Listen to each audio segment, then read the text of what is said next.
नमस्कार, मैं हूं दिवाकर। क्या है देश का आदेश, जनता किसे चुनेगी देश का प्रधानमंत्री? इस पर बहस के लिए न्यूज़ 18 का कारवां पहुंच गया है बिहार के लोकसभा क्षेत्र अररिया। अररिया जो प्रसिद्ध साहित्यकार फणीश्वर नाथ रेणु की भूमि है, अररिया जो पांडवों के अज्ञातवास की भूमि है, अररिया की हवाओं और फिजाओं में फणीश्वर नाथ रेणु की कहानियां हैं। रोड तक के, शिक्षा तक के, सड़क तक के युवा परेशान है। मरता हुआ रायता अररिया की चिंता नहीं कर। भ्रष्टाचार भर्ती केंद्र हो गई। विश्व में चर्चा मोदी, हर घर में नाम मोदी। मरता किसान मोदी, तड़पता युवा मोदी। तो अररिया से डिबेट की शुरुआत करें उससे पहले हम अपने मेहमानों से परिचय करा दें आपका। बीजेपी से आलोक भगत हैं जो एनडीए के उम्मीदवार और बीजेपी के उम्मीदवार हैं। प्रदीप सिंह उनका पक्ष रखेंगे। आरजेडी से लवली नवाब हैं जो शाहनवाज आलम का पक्ष रखेंगे। शाहनवाज आलम जो है आरजेडी से उम्मीदवार हैं, महागठबंधन के उम्मीदवार हैं। और जेडीयू से आशीष पटेल हैं जो प्रदीप सिंह एनडीए के उम्मीदवार हैं, उनका पक्ष रखेंगे। और महागठबंधन में शामिल आप से जो है चंद्रभूषण जी हैं जो शाहनवाज आलम का पक्ष रखेंगे। तो सबसे पहला सवाल जो है, चूंकि बीजेपी से प्रदीप सिंह यहां सांसद हैं, तो जनता प्रदीप सिंह को दोबारा क्यों चुने? निश्चित तौर पे ये सीमांचल के इलाका में अररिया काफ़ी पिछड़ा क्षेत्र रहा है। यहाँ का स्टेशन पे सिग्नल नहीं हुआ करता था। आज माननीय प्रधानमंत्री जी की अगुवाई में, सांसद जी के मेहनत से अररिया में 3 रेल लाइन चल रहा है। उसका काम चल रहा है। अररिया से गलगलिया, अररिया से सुपौल और अररिया में चमचमाता रेलवे स्टेशन है जहां हजारों की संख्या में लोग रोज उतरते हैं। 464 बड़े पुलों का निर्माण इस 5 वर्षों के अंदर हुआ है। सबसे पिछड़ा इलाका है जो बाढ़ महानंदा बेसिन की मांग जो 10 साल पहले अररिया की जनताओं ने मांग की, वो फेल। जिस वक्त हमारे अररिया के सांसद महोदय ने मेडिकल कॉलेज खोलने का बात कहा था, वो फेल। मतलब कि अररिया में जीरो विकास हुआ, कोई महानंदा बेसिन नहीं बना। अररिया बाढ़ का इलाका है, यहाँ गरीब मजदूर किसान बसते हैं। आए दिन यहाँ पर हर साल बाढ़ आता है और जो गरीब का घर होता है इस बाढ़ में बह जाता है। इसी अररिया प्रखंड में रामपुर कोदरकट्टी पंचायत में श्री राधे कृष्ण सेवाश्रम का जमीन अधिग्रहण किया गया और बिहार सरकार के मंत्री रहते माननीय शाहनवाज जी बिहार से एनओसी नहीं दिलवाए, जिसके कारण आज तक अररिया में मेडिकल कॉलेज नहीं खुला है। और रहा बात अररिया कोर्ट स्टेशन का, तो इनके कांग्रेस के विधायक हैं जिनका स्टेशन के उस पार घर है, वो सड़क पीडब्ल्यूडी का है, निर्माण नहीं हुआ। तो दोषी बीजेपी। सत्ता आप करिएगा, विधायक आपके रहेंगे, मंत्री बिहार सरकार आपके उम्मीदवार हैं और आप सड़क का रोना रोते हैं। अंधेरी नगरी और चौपट राजा। अंधेर नगरी और चौपट राजा जी, अंधेर नगरी और चौपट राजा की बात कर रहे हैं। अंधेर नगरी चौपट नहीं, मतलब कि विकास की जो नदियां बहने की बात हो रही है, हमको तो कहीं विकास नजर ना आए। देखिए आजकल लोगों को क्या चाहिए? पढ़ाई लिखाई, दवाई, सिंचाई, कमाई। और सबसे बड़ी बात मैं बता देना चाहती हूँ कि जो इतिहास में जो काम 17 सालों में नहीं हुआ, वो मतलब कि 17 महीनों में हमारी आदरणीय नेता बिहार के उप मुख्यमंत्री जो 5 लाख रोजगार युवाओं को देने का काम किया है। काम तो बहुत सारा हुआ हमारे एनडीए सरकार में। एनडीए सरकार में बहुत सारा काम हुआ है। महागठबंधन में आप शामिल हैं, आपको लगता है कि एनडीए सरकार ने काम किया है? बिल्कुल नहीं, सिर्फ कमीशन खोरी हुई है। अभी मेरे पास है आरटीआई के बहुत सारे पत्र हैं जिसमें साफ तौर पर जो है यहाँ जो सांसद हैं वो कमीशन खोरी में लगे हुए हैं। मोदी जी कुछ नहीं किए या किए वह सुनिए। मुफ्त राशन दिए मोदी, मुफ्त राशन दिए मोदी, हर घर आवास मोदी, सुलभ शौचालय मोदी, सुकन्या योजना मोदी, 24 घंटे बिजली मोदी, 24 घंटे बिजली मोदी, शक्ति बंदना अधिनियम मोदी। बोले दीजिए 3 तलाक मोदी, 3 तलाक मोदी, ये 4 लाइन मोदी, ये 6 लाइन मोदी, अमृत स्टेशन मोदी, वंदे स्टेशन मोदी, धारा 370 हटाए मोदी, सीएए लाए मोदी, सीएए लाए मोदी। और मंदिर बनाए मोदी 500 वर्षों से। हमारे मर्यादा पुरुषोत्तम राम जी टेंट में रहते थे, टेंट बदलने का भी उनको विरोध होता था। और ये मंदिर बनाए मोदी, विश्व में नाम मोदी, विश्व में चर्चा मोदी, हर घर में नाम मोदी, आवास बनाए मोदी, कोरोना वैक्सीन मोदी, भ्रष्टाचारियों को इंजेक्शन मोदी। हाँ, मैं ये कह रहा हूँ यही अंतर है कि हमने बहुत धैर्य से उनका झूठ सुना है, वो हमारा सच नहीं सुन रहे। जलता मणिपुर मोदी, मरता किसान मोदी, तड़पता युवा मोदी, देश में तबाही मोदी, महंगाई की मार मोदी, लुटती आबरू महिला की मोदी। तो देश में महामारी का नाम बन गए हैं नरेंद्र मोदी। आएंगे गजब नतीजे, आएंगे गजब नतीजे। अखबार देख लेना, इस बार अररिया में लालटेन की प्रकाश देख लेना। इनके पांव के नीचे जमीन नहीं है, इनके पांव के नीचे जमीन नहीं है। अफसोस इनको इसका यकीन नहीं है। मणिपुर बताइए, मणिपुर, आप मणिपुर बताइए। अरे सुनिए, कांग्रेस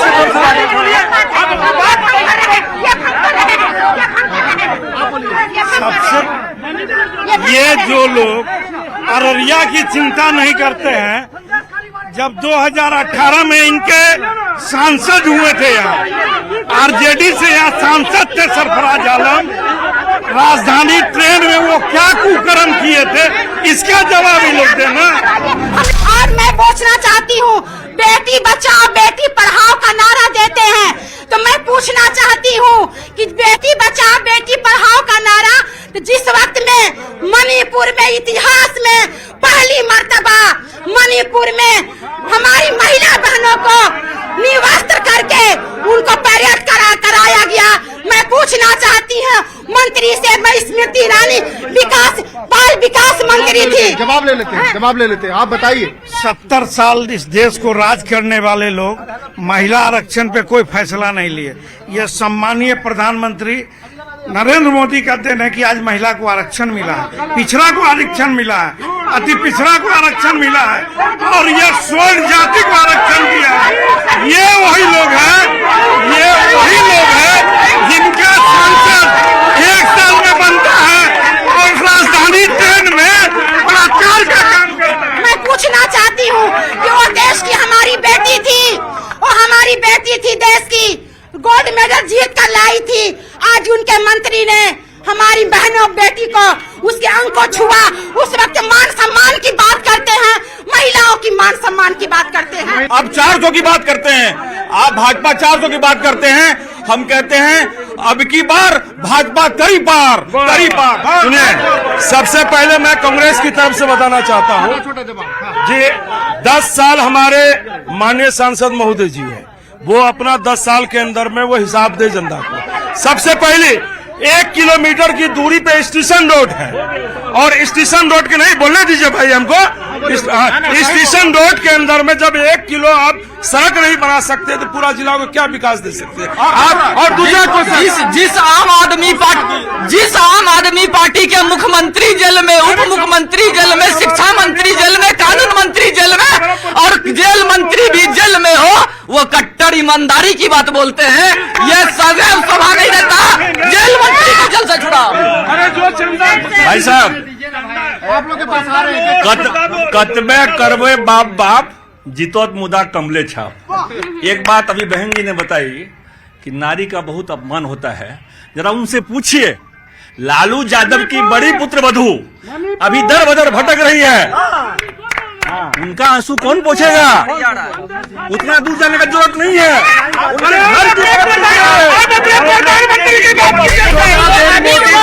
रेलवे स्टेशन पर रोड वो विधायक जी के अंदर में आती है, ठीक है। और जहाँ रहा कि महिला का सम्मान, तो क्या 3 तलाक हटा के मोदी जी ने खराब किया? बेटी पढ़ाओ बेटी बचाओ करके क्या मोदी जी प्रधानमंत्री जी ने खराब किया? क्या सिर्फ मोदी जी के बच्चे पढ़ेंगे या उनके कार्यकर्ता के बच्चे पढ़ेंगे? उनके बच्चे नहीं तो क्या हुआ? तो पूरा देश बच्चा है उनका, यही एक गलत नहीं। स्थानीय मुद्दा पर बात कोई नहीं कर रहा। हमारा कहना ये है, जिस समय डॉक्टर कुमार साहब थे अररिया में डॉक्टर कुमार साहब की पुत्री के साथ इस अररिया के धरती पर क्या हुआ, यहाँ पर कोई नहीं बताएगा। ये बात करेंगे मणिपुर की, इनको संदेश खाली की बात नहीं करेंगे। सर मेरे दादाजी, स्वर्गीय दादाजी यहाँ डॉक्टर थे, रिटायर्ड सीएस थे, और उनके साथ डॉक्टर कुमार साहब यहाँ काम करते थे। उनके पुत्री के साथ जो हुआ उसकी बात नहीं करते। 40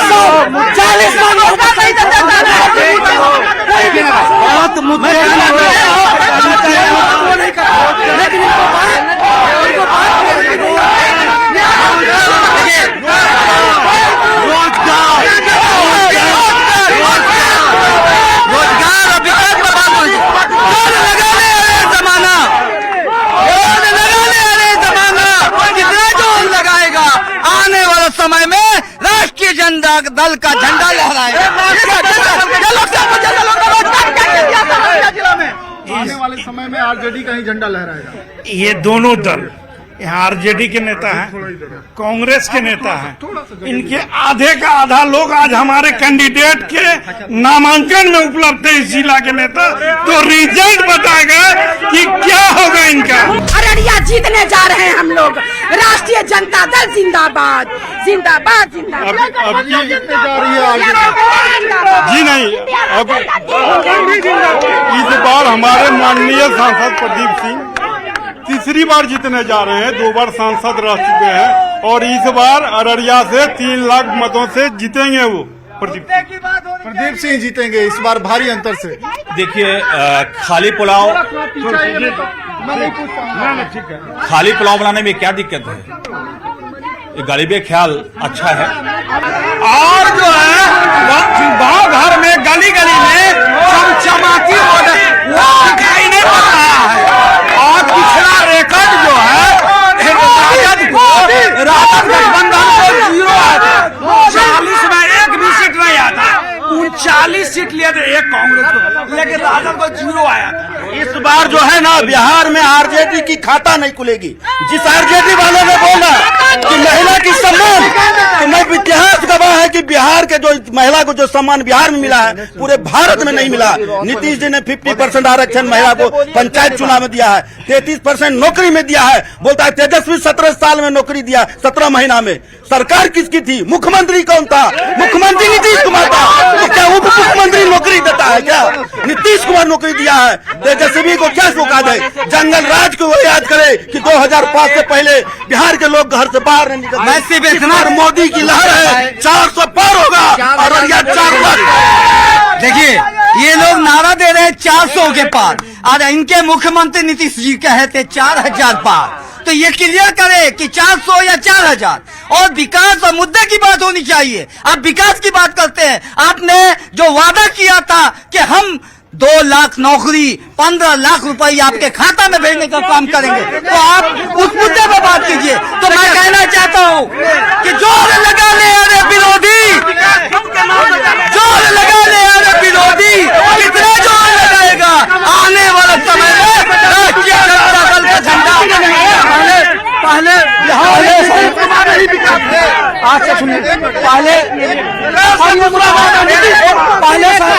पहले कुशियार गाँव जाने के लिए जीतेंगे। कुशियार गाँव जाने के लिए एक सड़क हुआ करता था पतली सी, जो सड़क का चौड़ाई 18 फीट का था, और वो सुनिए वो सड़क का चौड़ाई 18 फीट का था। और उस समय 90 के दशक में जब लालू जी का राज हुआ करता था, 90 से 2005 ईस्वी तक वो कुशियार गांव पार नहीं कर सकता था 4 बजे लोग। नीतीश कुमार ने आकर कुशियार गांव में 12 बजे रात में कोई जाए उसको कोई छूने वाला नहीं है। देखिए सर, सब बातें होगा सर, ठीक है। आप जो बात है सर, मुद्दे की बात है सर। युवा परेशान है सर, गरीबी चरम सीमा पे है सर, ठीक है। रोजगार नहीं है सर, ये लोग रोजगार पे बात नहीं करते सर। मोदी जी सर गुजरात में 500 बार जाते हैं, लेकिन बिहार में सिर्फ इलेक्शन के समय बात देते हैं। थकिएगा ना, कई बार बताइए। एक चीज बताइए, ये महिला का बात करने वाले जो ये आरजेडी के लोग, ये कांग्रेस के लोग, ये अभी दूसरे अंसारी भाग रहे हैं। 18 में इनके सांसद हुए थे। 2005 के पहले 15 साल मुख्यमंत्री लालू जी थे और 2005 के बाद माननीय नीतीश कुमार जी मुख्यमंत्री बने। और रोड की शिक्षा, रोड देखिए, शिक्षा देखिए, सड़क देखिए। लालू की सरकार में हम लोग 6 घंटा रहता एक मिनट आप बोले, हम ऊपर बोले, एक बार भी नहीं बोले, तब तो कोई नहीं बोलेगा। सुनिए,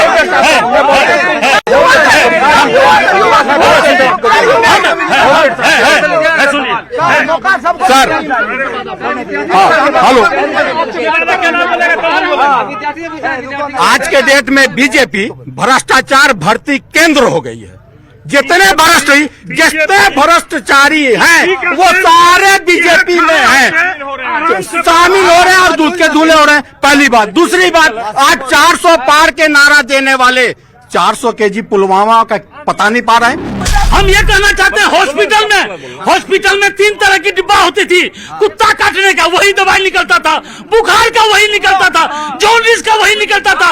वृक्ष के नीचे पढ़ाए जाते थे। अभी बड़े हॉस्पिटल बने हैं, बड़ा स्कूल बना है। सुनिए सबसे पहले, और बेरोजगारी की बात, सुनिए बेरोजगारी की बात जो बोलते हैं, मैं कहता हूँ स्टार्टअप इंडिया,